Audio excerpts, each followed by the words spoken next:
오늘은 암 환자의 단백질 섭취에 대한 얘기를 해볼 건데요. 암 환자들은 항암 치료나 수술 후 단백질 섭취가 아주 중요하다고 합니다.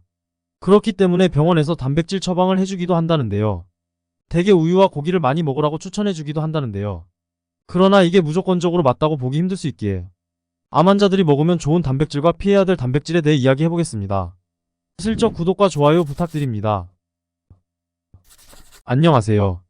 여러분의 건강한 삶을 응원하는 건강을 그리다입니다. 오늘은 암 환자와 단백질과의 관계에 대해 이야기해보려 하는데요. 우리나라 암 사망률은 매년 상당히 많이 증가하고 있습니다. 대장암 발병률 세계 1위, 유방암 증가율 세계 1위라고 하는데요. 도대체 왜 이렇게 증가하는 걸까요? 그 해답은 여러분 가까운 곳에 있습니다. 예전과 다르게 빠르게 변화하는 생활 요소가 무엇인지 잘 생각해보세요. 그것은 바로 인간이 살아가는데 꼭 필요한 의식주 중에서 바로 식에 해당하는데요. 즉 많은 사람들이 즐겨 먹는 음식 안에 있습니다. 우리는 빠른 경제 성장과 동시에 섭취하는 음식도 빠르게 변화했습니다. 1970년대에 우리나라는 경제 성장을 이루어지기 전인 상황이라 여전히 빈곤 속에 살고 있던 시기이죠. 제대로 된 음식을 먹고 살기 힘든 시기였던 것이죠. 그런데 오히려 암 발생률은 더 잘 먹고 잘 사는 지금이 더 많다는 점입니다. 1970년대와 2020년의 유제품과 육류 소비량을 비교해보면 1인당 유제품의 소비량이 1.5kg에서 80kg으로 50배 이상 많아졌고 1인당 육류 소비량은 5kg에서 50kg으로 10배가 많아졌습니다. 여러분은 가족 외식이나 회사 회식을 주로 어디서 하는지 천천히 생각해보세요. 대부분 고깃집을 자주 가지 않으시나요? 어떻게 아냐고요? 여러분들의 동네 상가들을 천천히 살펴보세요. 고깃집이 압도적으로 많지 않나요? 그만큼 많은 사람들이 먹기 때문에 고깃집들이 우후죽순 생겨나는 반증이기도 한 거죠.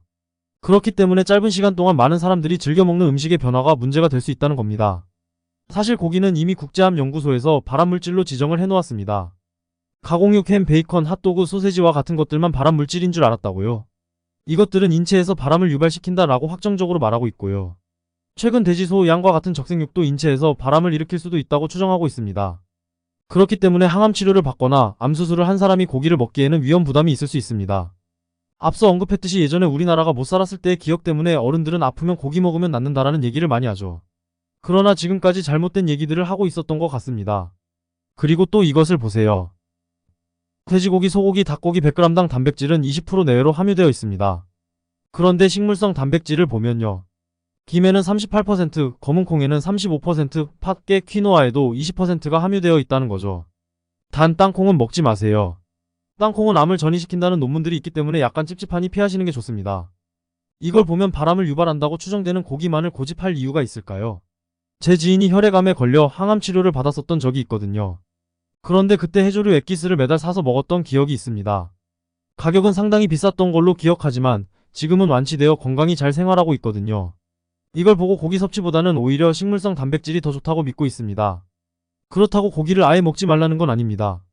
돼지고기는 항생제를 맞지 않은 것을 선택하고 소고기는 풀을 먹고 자란 소고기를 드세요. 초록창에 무항생제 돼지고기나 천연 소고기를 쳐보면 돼지고기와 호주산 소고기들이 판매되고 있으니 쉽게 확인해 볼 수 있습니다. 그리고 또 다른 추천 음식인 우유에 대해서 알아보겠습니다. 항암 치료와 암 수술은 상당한 체력 소모와 신체 조직, 근육, 뼈 건강에 영향을 미칩니다. 그렇기 때문에 짧은 시간 안에 고품질의 단백질 공급이 필요한데 바로 우유가 제격인 거죠. 그리고 항암 치료를 받는 분들의 경우 입맛이 돌지 않아 식욕이 없을 때 간편히 우유를 먹는 게 도움이 될 건데요. 또한 수술과 치료 후 극심한 체력 저하로 초기에 잠깐 동안 먹는 것은 도움이 될 수도 있습니다. 하지만 한 연구 결과에 따르면 우유를 먹으면 후성 유전적으로 변화가 생긴다는 걸 밝혀냈습니다. 갓 태어난 아기가 모유를 먹으면 암이나 질병이 줄어드는 결과를 보였는데 우유를 먹게 되면 되려 질병이 늘어나게 된다고 합니다. 그래서 아이를 낳으면 되도록 모유를 먹이는 게 좋다고 하는 거겠죠. 젖이 안 돌 수도 있기 때문에 모유가 나오는 것도 진짜 축복이라 할 수 있겠네요. 아이에게 우유를 먹일 수밖에 없다면 아이가 클수록 먹는 양은 점점 늘어날 수밖에 없는데요. 이럴 경우 불행하게도 더 많은 질병이 발병할 확률이 높아질 수 있다고 합니다. 우유 속에는 인슐린 유사 성장 인자인 IGE1이 많이 들어있는데요. 이것은 세포의 성장에 큰 영향을 미치는 호르몬으로 아기나 아직 성장기인 어린이들에게 필수적이지만 필요 이상으로 많은 흡수를 하게 되면 우리 몸에 제거되어야 할 세포가 살아남고 증식하기 좋은 환경을 만들어줍니다. 여기서 알 수 있는 중요한 사실 한 가지가 있죠. 성장이 끝난 성인이 우유를 많이 마시게 된다면 더 이상 신체적 성장은 되지 않기 때문에 오히려 우리 몸 안에 종양 같은 성장하지 않아야 할 것을 성장시켜 암을 유발하도록 돕는 꼴이 되는 것입니다. 그렇기 때문에 암 환자가 우유를 먹는다는 건 스스로 목숨을 끊는 행위가 될 수도 있습니다. 만약 의사가 단백질 섭취를 위해 우유를 권한다면 그 말을 무조건적으로는 신뢰하지는 마세요. 이미 우유와 암에 관련한 논문들이 많이 나오고 있기도 하거든요.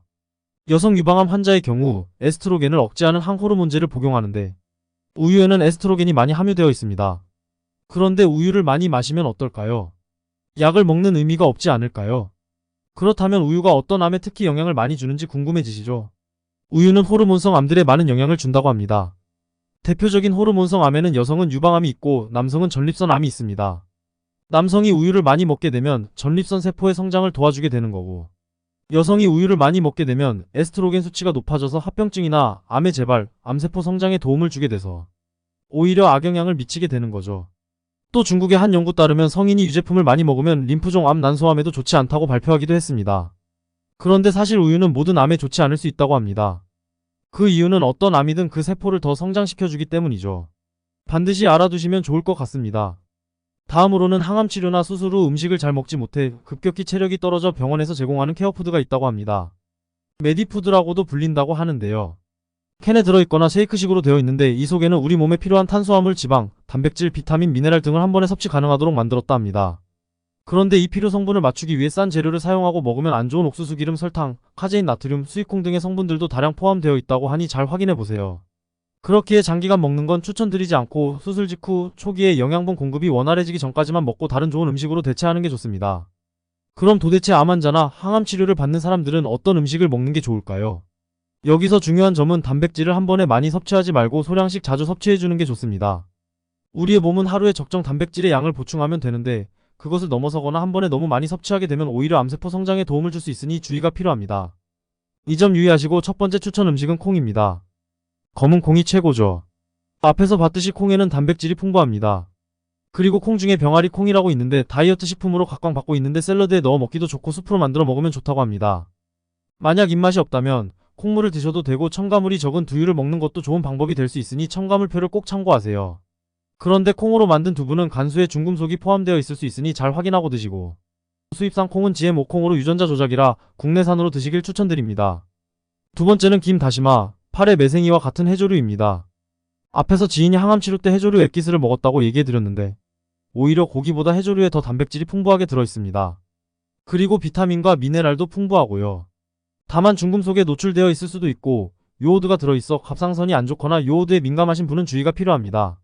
세 번째는 견과류입니다. 땅콩은 암의 전이를 발생시킬 수 있기 때문에 땅콩을 제외한 견과류를 드세요. 그 중에서도 호두가 가장 좋다고 합니다. 호두 한 개당 단백질 1g이 함유되어 있어 간편히 주전부리로 먹으면서 단백질 보충에 큰 도움을 줄 수 있습니다. 네 번째는 생선입니다. 고등어, 정어리, 연어와 같은 생선에는 단백질도 풍부하지만 오메가3가 많아 항암 치료 중 염증을 줄이는 데 도움을 줍니다. 다만 크기가 큰 생선의 경우 중금속 노출이 우려가 되니 작은 생선으로 드시길 추천드립니다. 제가 준비한 내용은 여기까지이고요. 주변에 도움을 필요로 하는 분들께 많이 공유해주시고 이해가 되지 않으시면 한 번 더 들어보시길 바랍니다. 항암 치료를 하거나 암 수술을 받아 관리를 하고 있는 분들은 체력이 가장 중요합니다. 건강한 단백질 섭취로 암에서 벗어나고 미리 예방하시길 바랍니다. 건강을 그리다는 구독자분들의 건강한 생활을 응원합니다. 다음에는 더 좋은 정보로 찾아오도록 하겠습니다. 슬쩍 구독과 좋아요 부탁드립니다.